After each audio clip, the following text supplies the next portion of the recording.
వరుసగా 2 సినిమాలను ప్రారంభించేసి మాస్ మహారాజా మళ్ళీ రేస్‌లోకి వచ్చేసాడని ఇప్పటికే చెప్పేసుకున్నాం. టచ్ చేసి చూడు, రాజా ది గ్రేట్ అంటూ 2 సినిమాల షూటింగ్‌లకు ఇప్పటికే కొబ్బరికాయ కొట్టేసిన రవితేజ ఫిబ్రవరిలోనే 2 మూవీస్‌కి షూటింగ్ ప్రారంభించేయాలని ప్లాన్ చేసుకున్నాడు. అయితే విక్రమ్ సిరికొండ దర్శకత్వంలో రూపొందుతున్న టచ్ చేసి చూడు విషయంలో మాస్ మహారాజుకు అప్పుడే షాక్ తగిలేసింది. ఈ సినిమాలో రాశి ఖన్నా మెయిన్ హీరోయిన్ కాగా మరో హీరోయిన్గా అందాల రాక్షసి లావణ్య త్రిపాఠిని తీసుకున్నారు.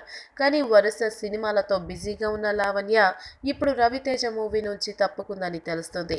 డేట్స్ అడ్జస్ట్ చేయడం కుదరడం లేదంటూ కారణం చెప్పి సున్నితంగానే టచ్ చేసి చూడు నుంచి తప్పుకుందట లావణ్య. సురేష్ బాబు, సాయి కొరపాటిలు కలిసి నటిస్తున్న నాగచైతన్య మూవీ కోసమే రవితేజ మూవీ నుంచి లావణ్య తప్పుకుందనే టాక్ వినిపిస్తుంది. ఆమె సంగతి పక్కన పెడితే ఈ నెలలో షూటింగ్ ప్రారంభించేయాలని ప్లాన్ చేయడంతో రెండో హీరోయిన్ కోసం వేట మొదలెట్టేశాడట దర్శకుడు విక్రమ్ సిరికొండ.